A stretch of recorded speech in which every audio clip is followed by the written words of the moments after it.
नमस्कार दर्शक बंधु सिद्धार्थ उत्सव नूतन कार्यक्रम लक्ष्मी नृसिंह को स्वागत करुच्ची मु सोनालिशा। दर्शक बंधु प्रभु श्रीराम विषय तो आम अनेक किछि कथा शुणिचु। सूर्य वंशर राजा होउछंती प्रभु श्रीराम।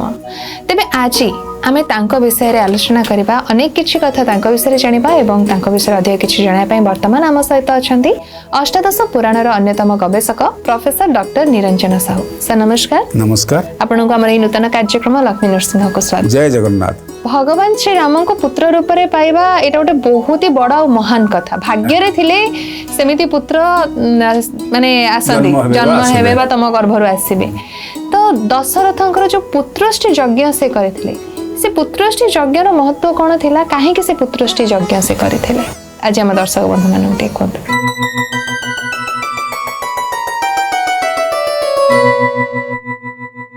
लक्ष्मी नृसिंहाय नमः। प्रिय दर्शक बंधु आसंतु शुणिबा सूर्यवंशर अवतंश मर्यादा पुरुषोत्तम रामचंद्र प्रतिष्ठित यज्ञ आसुचंती। जेतेबेले ग्लानि आसे सेतेबेले भगवान स्वयं ब्रह्म स्वयं धरापृष्ठ को आसंती। आपण माने पूर्व शुणिचंती जो ब्रह्मांक पाखरु जो जन्म होइकी आसचंती मनु शतरूपा इक्ष्वाकु एवं तत्परे आसुचंती भगीरथ पर्यंत आपण शुणिचंती। अंशुमान कथा आपण शुणिचंती, मानधाता कथा आपण शुणिचंती। एमाने समस्ते यज्ञ करिचंती, भगवत शरणागति रे अछंती सूर्यवंशी राजा। तेबे जेतेबेले मर्यादा पुरुषोत्तम रामचंद्र जन्म होबाकू आसबे बा प्रकट हेबे तत्पूर्व ए वंश संपर्क टिके शुणिबा। जहाँ कहा जाइछि जे विशेष भाव में एई वंश रे पूर्वरु आसुचंती राजा सौदास। सौदासंग परे आसुचंती खट्वांग राजा, पुण्यवंत राजा एवं खट्वांग राजांग परे रघुवंशी आसुचंती, रघु आसुचंती, अज आसुचंती, दशरथ आसुचंती। दशरथंकर 750 राणी किंतु काहांक पाखरे पुत्र जन्म होई नथिले। ये चक्रवर्ती राजा दशरथ विद्वान थिले एवं तत्सहित से मध्य थिले चोथा, जहाँकर शब्दवेधी सरजांग पाखरे थिला। जो ये प्रसंग रे मध्य आमे श्रवण कुमार प्रसंग को जानिबा। तेबे विशेष भाव में आमे आसीबा जे 750 राणी पुत्र कन्या नथिबारु तांकर प्रधान 3 राणी जने होचंती कौशल्या, आ जने होचंती कैकेयी, आ जने होचंती सुमित्रा। कौशल्या गर्भरु आसुचंती प्रभु श्रीराम आसुचंती, आ कैकेयी पाखरु आसुचंती भरत एवं सुमित्रा गर्भरु आसुचंती 2टी पुओ लक्ष्मण और शत्रुघ्न। केमिति आसिले विशेष भाव में जहाँ को कहती दशरथंकर बंधु होउचंदी लोमपाद राजा। लोमपाद राजा होउचंदी अंग देशर राजा। अंग देश रे 12 वर्ष धरिकरी वर्षा हैला नाही, मरुड़ी पड़ीगला, दुर्भिक्ष हैला। ये दुर्भिक्ष रे विकल छाड़िले प्रजा माने। जेतेबेले प्रजा माने विकल हेबे राजा संभाली परिबे नाही। एई भली राजा थिले लोमपाद। विकल हेले एवं राज्य रे जणैले किए जाइकरी ए कार्य समापन करि परिबो। एवं विशेष भाव में ऋषि माने परामर्श देले विभाण्डक ऋषि पुत्र जी होचंती ऋष्यशृंग, से जदि आसंती ए अंगदेश को ए अंगदेश रे पाद पकेबे ताहाले निश्चित भाव दुर्भिक्षरु प्रजा माने मुक्ति पाइबे। एथिपाई राज्य रे समस्त को कुहागला, अनुरोध करागला, किंतु केही राजी हेलेनी जे ऋष्यशृंग को किया अन्वयन करिवो। जने ब्रह्मदर्शी ऋषि होचंती विभाण्डक ऋषि पुत्र ऋष्यशृंग। गोटे बेसिया जाना जरता, से जरता कहला मु जीवी, मो पाई गोटे डंगा तैयारी करा जाऊ बा जहाज टी दिया जाऊ, सुंदर भाव सज्जित हेबे। आ विपंची माने जीवे, जो माने वीणा वादन करती, जो माने गाउना गायन करती, ए माने सब जीवे। तांका सहित रे विशेष भाव में प्रतिकूल रे गंगार प्रतिकूल रे बाहिकरी से पहुँचले विभाण्डक ऋषि आश्रम रे। अदूर रहिले किंतु तांकर 2 जण सखी की पठेले। से सखी 2टी जाइकी जेतले देखिले काहांकु ना विभाण्डक ऋषि नाहांती, किंतु अछंती किए ना ऋष्यशृंग अछंती। तांका सहित कथोपकथन कले। ये कथोपकथन एते मिठा थिला जे निजे ऋष्यशृंग बड़ आसक्त हो पड़िले ये 2 परिचारिका उपरे। से कहले, परिचारिका माने कहले आम ठार आहुरी सुंदरी अछंती, जरता नाम रे आमर होचंती जे राणी, से आम आहुरी सुंदरी, आहुरी मध्य काम शक्ति युक्त। फल कौन ना ऋष्यशृंग तांकु देखिया पई गंगा को आसीचंती एवं विशेष भाव में जरता आदेश करी नाउरी को डंगावाला को जेते बड़े आसिक विभाण्डक ऋषि पुत्र ऋष्यशृंग पहुँचे डंगारे तुम्हें तुरंत अनुकूल प्रवाहित कर जाई अंग देश में पहुँचब ताहा ही है ऋष्यशृंग को धरी बेश्याटीए ऋष्यशृंग को प्रलुब्ध करी नहीं आसला अंग देश को अंग देश में पाद पकौ पकौ पृष्टि आरंभ है ये हूँ ऋषि मानकर प्रभाव एवं दशरथंकर गोटे झील करके रखिते लंपाद राजा बह करइले राजा दशरथ आसिले दशरथ निमंत्रण कले क्या ना ऋष्यशृंग को मोर पुत्र नहांती पुत्रश्री यज्ञ करने आम पूर्वर प्रिय दर्शक बंधु जानीचे ब्रह्मयज्ञ जानीचे पितृयज्ञ भूतयज्ञ ऋषियज्ञ मनुष्ययज्ञ एवं स्रोतयज्ञ तत्सहित अश्वमेध यज्ञ कथा किंतु एठी पुत्रश्री यज्ञ ऋष्यशृंग करुचंती वशिष्ठ को पुरोधा भाव ग्रहण करी अयोध्या करुचंती पुत्रश्री यज्ञ पुत्रश्री यज्ञर चरु अर्णरे जन्म होउचंती प्रकट होउचंती मर्यादा पुरुषोत्तम रामचंद्र ब्रह्म स्वयं एवं भरत कैकेयींकर कैकेय देशर राजकन्या कैकेयी गर्भरे आसुचंती किए ना भरत आसुचंती आ सुमित्रा गर्भरे आसुचंती लक्ष्मण आ तत्सहित आसुचंती किए शत्रुघ्न तेणुकरी ये चारि पुत्र चतुर्धा मूर्ति शंख चक्र गदा पद्म भाव में ब्रह्म स्वयं चारि भाग में विभक्त होकर लोकलोचन को आम मान को पराहत जीवन को विशेष भाव में रास्ता देखाइवाई मार्गदर्शन करने धर्म अर्थ काम मोक्ष चतुर्वर्ग फल प्रदान करने आसुचंती ब्रह्म स्वयं सी होचंती किए ना मर्यादा पुरुषोत्तम रामचंद्र प्रिय दर्शक बंधु विशेष भाव में मर्यादा पुरुषोत्तम रामचंद्र जितेबाला ग्लानि हुए पृथ्वी पृष्ठ से ब्रह्म आसती ये सूर्यवंश आसुचंती सूर्यवंशर अवतंश बोली कहती रामचंद्र को श्रीराम को मर्यादा पुरुषोत्तम रामचंद्र पिताजी दशरथ अत्यंत आनंदित होती उत्फुल्लित होती आउ राणी मानकर आनंद कहले न सरे यही पर्यायर विशेष करी आम बुझा जे यज्ञर महत्व जमीती आम घृतयज्ञ बोली करूँ जमीती अर्णयज्ञ करूँ जमीती नाम यज्ञ करूँ आमती जहाँ को कहती ज्ञान यज्ञ बोली करूँ और तत्सहित आम निश्चित भाव में पितृमातृ सेवा करी ताहा मध्य एक यज्ञ ये यज्ञर करामति अशेष से सूर्यवंशर राजा जहाँ पाखर इक्ष्वाकु राजा पाखर आम आसी पहुँचले क्या पाखे ना मर्यादा पुरुषोत्तम रामचंद्र पाखे आसी पहुँचले समस्ते यज्ञ करिसेंती भारत वर्ष नुहे ये पृथ्वी पृष्ठरे समस्त राजा सूर्यवंशी समस्त राजा केवल यज्ञ को आश्रय करिसेंती भगवत गीतार यज्ञ संपर्क में कहुई जहाँ को कहुए सात्विक यज्ञ राजसिक यज्ञ तामसिक यज्ञ ये राजा माने समस्ते सूर्यवंश राजा माने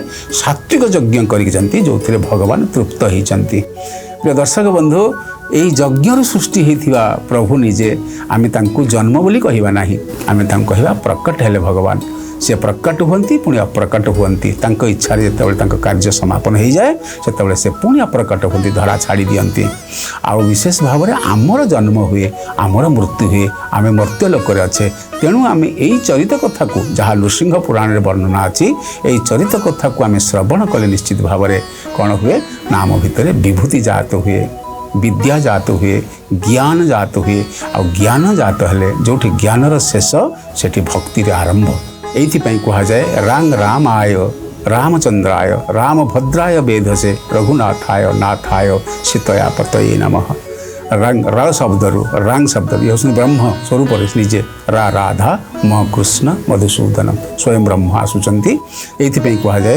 राम लक्ष्मण पूर्वज रघुवरम सीतापति सुंदरम काकुस्तम करुणाकर गुणनिधि विप्रप्रिय धार्मिकम राजेन्द्रम सत्यसंधम दशरथतनयम श्यामलम शांतमूर्ति वंदे लोकाभिराम रघुकुलतिलकम राघव रावणारी से होचंदी श्यामल तनु विशिष्ट आजानुलंबित बाहु भगवान आसुचंदी पृथ्वी पृष्ठ को आ विशेष भाव में रावणर अरी शत्रुर अरी यही वंशरे सूर्य वंशरे रावणर शत्रु भाव में भगवान आसुचंदी नुहे को मोक्ष प्रदान करने आसुचंदी पृथ्वी पृष्ठ को आ सीतापति माँ महालक्ष्मी जी आदि जुगरे जी लक्ष्मी नृसिंह यही बर्तमान तृतीय जुगरे जो आसुचंदी सूर्य वंशरे मर्यादा पुरुषोत्तम रामचंद्र से होचंती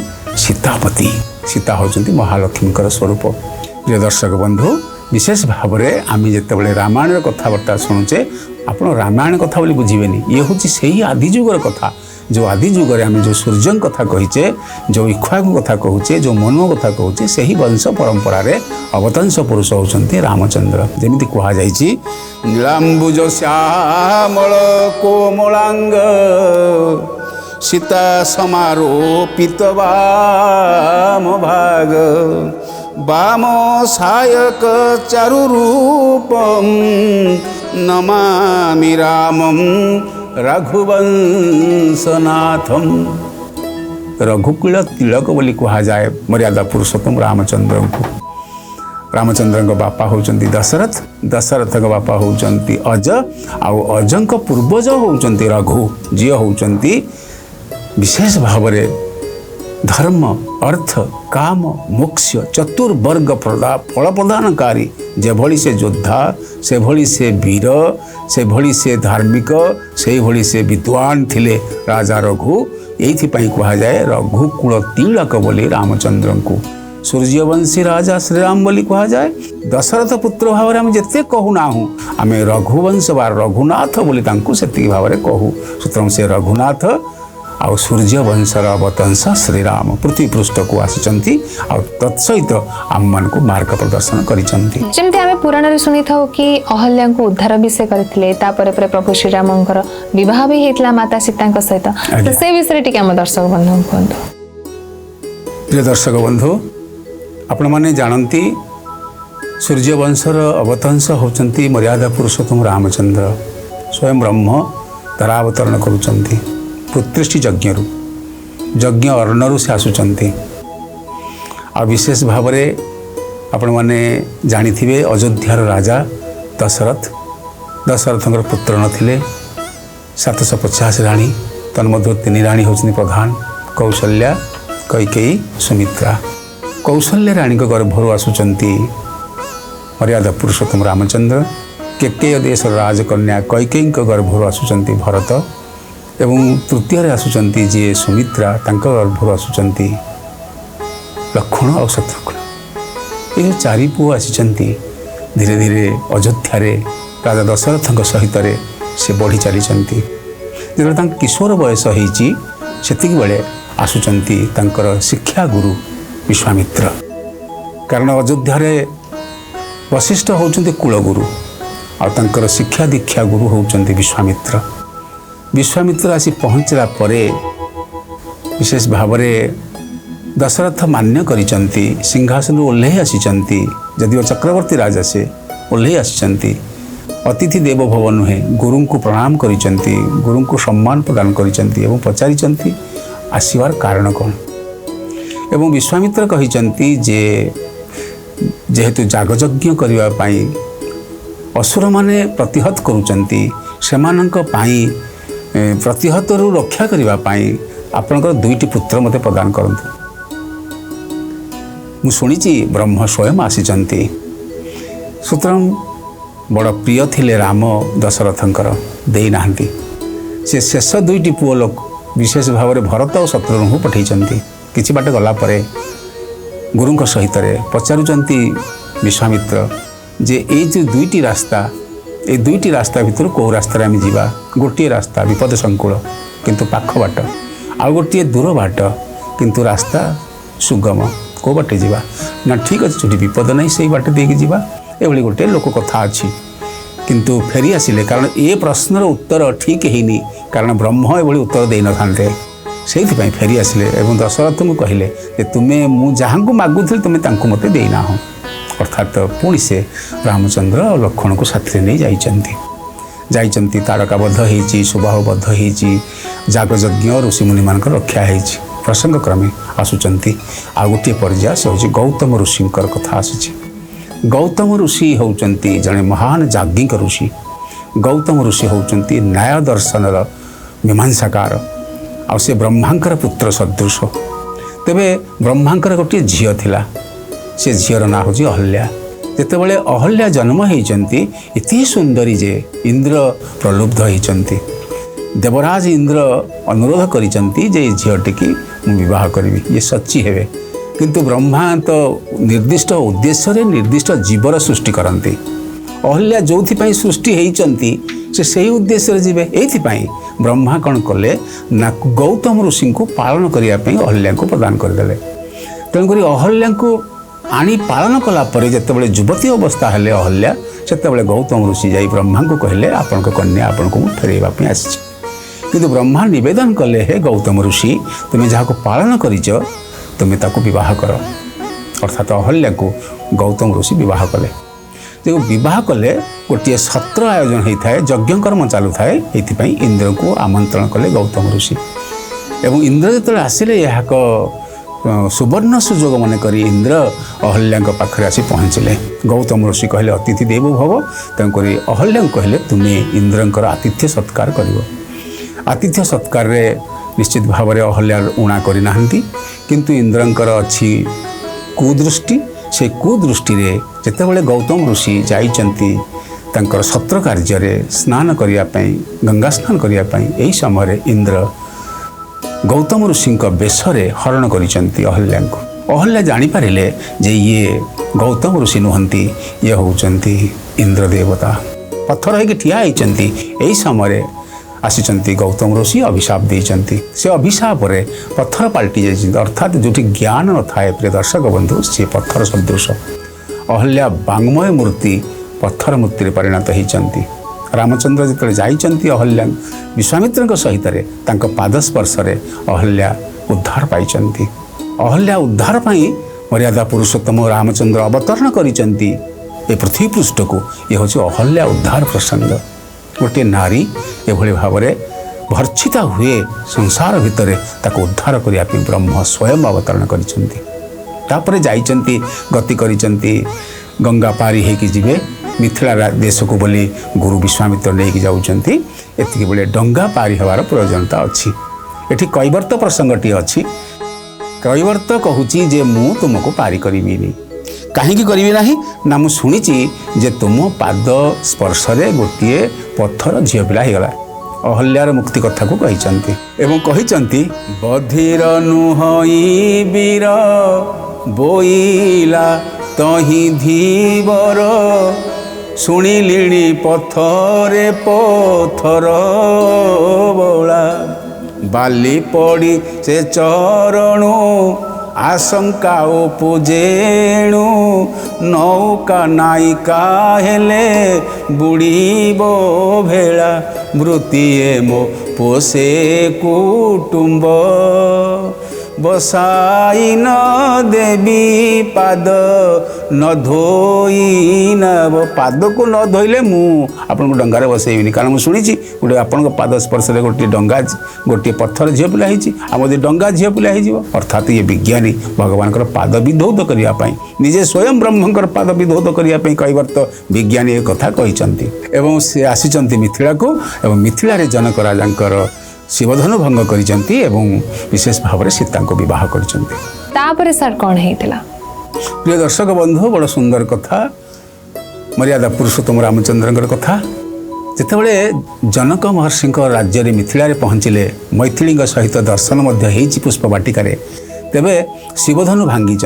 शिवधनु भांगिला बेले परशुराम आसी पहुँचती। दुईटी राम एकाठी रही ना। परशुराम का गर्भगंजन होइछि।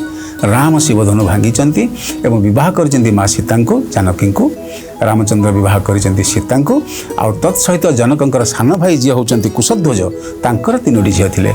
तीनोटी झील जड़े होती उर्मिला लक्ष्मण विवाह करछंती एवं मांडवी भरत विवाह करछंती एवं सुतकेतु शत्रुघ्न विवाह करछंती। दशरथ मध्य आसीचंती। दशरथ से सुंदर कथा कहते जिते जनक महर्षि कन्यार पिता जो देखुं दशरथ एकांग चक्रवर्ती राजा से प्रणाम करने को दौड़ी जनक महर्षि। दशरथ कहले एते बड़ ज्ञानी याज्ञवल्क्यंकर शिष्य आपणकर बुद्धि एति कम। आश्चर्य हो जाइछन जनक। कहले कौन भूल हो गला? कारण कन्या पिता सब बेले निजे निज आड़ को भूल ताको स्वीकार करनिए। कौन भूल होइछि? दशरथ कहले आपण कन्या दान करिवे। आपण दानी मु नेबी मु ग्रहिता मु तले आपण उपरे कन्या दान करिवे।